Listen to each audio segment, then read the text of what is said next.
Hello friends. आज मैं आपको बताने जा रहा हूँ एक आईपीओ आ रहा है, रेनबो चिल्ड्रंस मेडिकेयर। क्या आपको इसमें इन्वेस्ट करना चाहिए या नहीं? बहुत सारे लोगों ने सवाल पूछा है मुझसे। मेरा नाम है Vinod Kumar Agarwal, CA and CPA, ranker in CA final, and I am teaching CA students. तो फाइनेंस में मेरा बहुत इंटरेस्ट है और उसके हिसाब से मैंने जितनी इन्फॉर्मेशन अवेलेबल है उसको एक जगह कलेक्ट करके कोशिश करूंगा आपको बताने की कि क्या आपको ये इन्वेस्टमेंट करना चाहिए या नहीं। ये आईपीओ आ रहा है 27 अप्रैल को, 2022।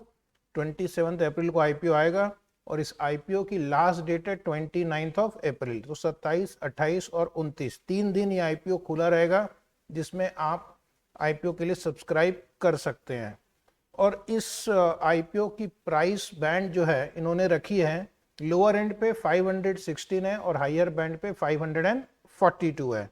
तो मोस्ट प्रोबेबली ऐसा लगता है कि 542 पर ही ये अलॉटमेंट होगी आपको। तो इसका पब्लिक इशू का डिटेल मैं आपको थोड़ा बता देता हूँ। कंपनी लगभग 1580.84 करोड़ फंड्स रेज करेगी और फ्रेश इशू इसमें होगा 280 crore, and offer for sale है 2.4 crore equity shares by promoters. यानी कि एक बहुत बड़ा अमाउंट प्रमोटर्स को चला जाएगा जो अपने शेयर्स बेच रहे हैं, और कंपनी रेस कर रही है 280 करोड़ जो उनके बिजनेस को एक्सपांड करने के लिए यूज किया जाएगा।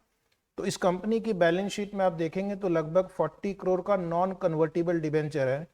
तो ये जो फंड रेस करेंगे उसमें एक अच्छी बात है कि इनका डेट कम हो जाएगा। ये पहले 40 करोड़ की डेट को रिपेमेंट के लिए यूज करेंगे। उसके अलावा इनका एक्सपांशन का प्रोग्राम है, 170 करोड़ रुपीस न्यू हॉस्पिटल्स और मेडिकल इक्विपमेंट परचेज करने के लिए यूज करेंगे, और बहुत बड़ा अमाउंट कॉरपोरेट पर्पस के लिए यूज होगा। और जैसा कि मैंने कहा कि एक बड़ा अमाउंट प्रमोटर्स को उनका स्टेक खरीदने के लिए यूज किया जाएगा। ठीक है। तो लॉट साइज क्या है? लॉट साइज है 27 शेयर, और उसके बाद multiple of 27 shares. 35% of the shares are reserved for the retail investor. तो आप भी पार्टिसिपेट कर सकते हैं। और एक लॉट है 27 शेयर, अप टू 13 लॉट्स तक करीब आप सब्सक्राइब कर सकते हैं। तो ये कंपनी करती क्या है? ये रेनबो मेडिकेयर कंपनी करती क्या है? तो this is a multi specialist paediatric and obstetrics and gynaecologically hospital chain in India. Simple terms में बच्चों के लिए और जो लेडीज़ हैं उनके गायनोकोलॉजी रिलेटेड इश्यूज से डील करती है, और ये बहुत बड़ी हॉस्पिटल चेन है। इनके 14 हॉस्पिटल्स हैं and 3 clinics in 6 cities. Total bed capacity is 1500, 641 full-time doctors and 1947 part-time और visiting doctor है as on December 2021।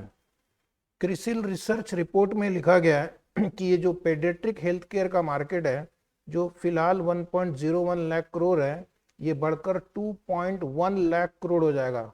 लगभग हर साल 13% का ग्रोथ है अप टू ईयर 2026। उसी तरह जो मैटरनिटी हेल्थ केयर मार्केट है, जो अभी 37,800 करोड़ है, it will grow at the rate of 9.42%, और by the year 2026 it will become 59,300 crore. यानी कि मार्केट साइज बढ़ रहा है, तो ऑफ कोर्स कंपनी को भी उसका फायदा होगा। अब हम मेन जो है इनका फाइनेंशियल्स देखते हैं, और अगर ये फाइनेंशियल पसंद आए तो इन्वेस्ट करना है। ठीक है।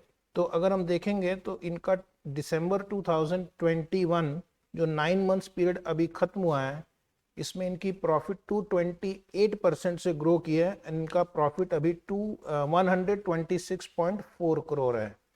रेवेन्यू भी 56.6% से ग्रो हुआ है, 761 करोड़ इनका रेवेन्यू है इस 9 मंथ्स पीरियड में, जो कि लेटेस्ट डेटा अवेलेबल है।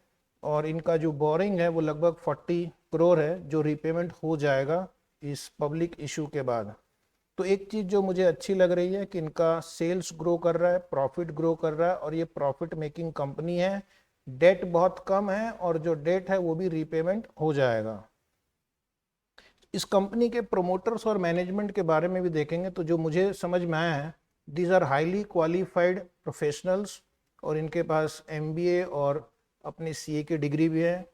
तो ये जो प्रोफेशनल्स जो हैंडल कर रहे हैं, प्रोमोटर्स जो है रमेश कांचरिया, डॉक्टर दिनेश कुमार चिरला जो ट्रेंड न्यूनेटोलॉजिस्ट है, महेश माधुरी जो एक आपकी तरह क्वालिफाइड CA हैं, रोहित मणिपाल भोजराज जो IIM अहमदाबाद के ग्रेजुएट हैं, और गौरी शंकर जो एक चार्टर्ड अकाउंटेंट है।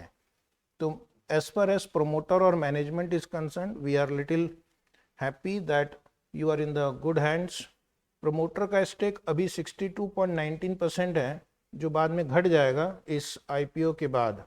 और इस कंपनी को एक UK की कंपनी ने बैकअप किया है, CDC ने, जिसके पास 30.45% शेयर होल्डिंग है।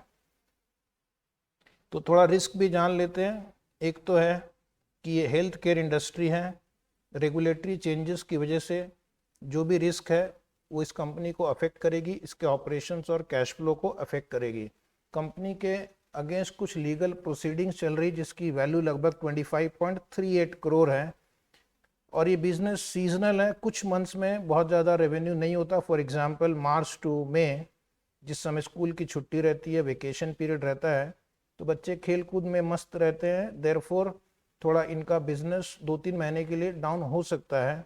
एंड इसका रेवेन्यू जो है दो लोकेशन के हॉस्पिटल पे बहुत डिपेंडेंट है, that is hospitals located in Hyderabad and Bangalore.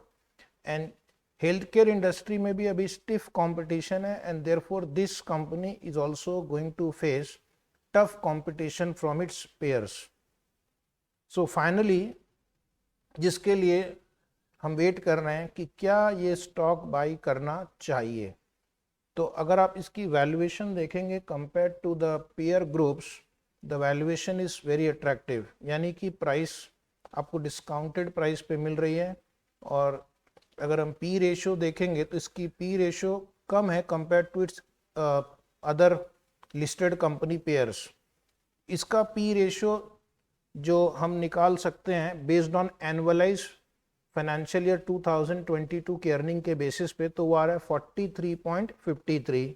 और अगर हम इसके लिस्टेड पेयर्स को देखें तो उसमें जो 3-4 कंपनी जो कंपेरेबल है, दैट इज अपोलो हॉस्पिटल जिसका पी रेशियो 108 है, फोर्टिस हेल्थ केयर जिसका पी रेशियो 172, नारायण हृदयालय का पी रेशियो 146 है, और मैक्स हेल्थ केयर इज 40.96। तो 3 कंपनी का पी रेशियो 100 से भी ऊपर है, और आपको इस कंपनी का शेयर मिल रहा है 43.53 के पी रेशियो पे। और एक और अच्छी बात जो इस कंपनी के फेवर में है कि ये कंपनी लगभग हर साल डिविडेंड देते हैं। ये बीच में किसी एक साल डिविडेंड नहीं दिया था, बट उसके अलावा लगभग हर साल डिविडेंड दे रही है। तो क्या क्या पॉजिटिव्स है जो मुझे अट्रैक्ट कर रहा है इस कंपनी की ओर। एक तो ये हेल्थ केयर इंडस्ट्री है जो सदाबहार इंडस्ट्री है, रिसेशन प्रूफ इंडस्ट्री है, कंटिन्यूसली ग्रो कर रही है, प्रॉफिट मेकिंग है, सेल्स ग्रो कर रहा है, अट्रैक्टिव वैल्यूएशन है, और ये कंपनी डिविडेंड पे कर रही है। तो इसकी वजह से मेरा जो सजेशन है, रैंकिंग है कि यहाँ ये कंपनी के शेयर आप IPO में इन्वेस्ट कर सकते हैं, और आपको medium term to long term के लिए इन्वेस्ट करेंगे तो बहुत फ़ायदा होगा। और लिस्टिंग गेन के लिए अगर आप इन्वेस्ट करना चाहते हैं तो लिस्टिंग गेन के लिए भी आप इन्वेस्टमेंट कर सकते हैं। So thank you very much. बस ध्यान में रखना है, stock market is always subject to lot of uncertainties, तो रिस्क तो रहेगा ही जब भी आप स्टॉक मार्केट में इन्वेस्ट करोगे, तो रिस्क ध्यान में रखते हुए इन्वेस्ट करना है। Thank you very much.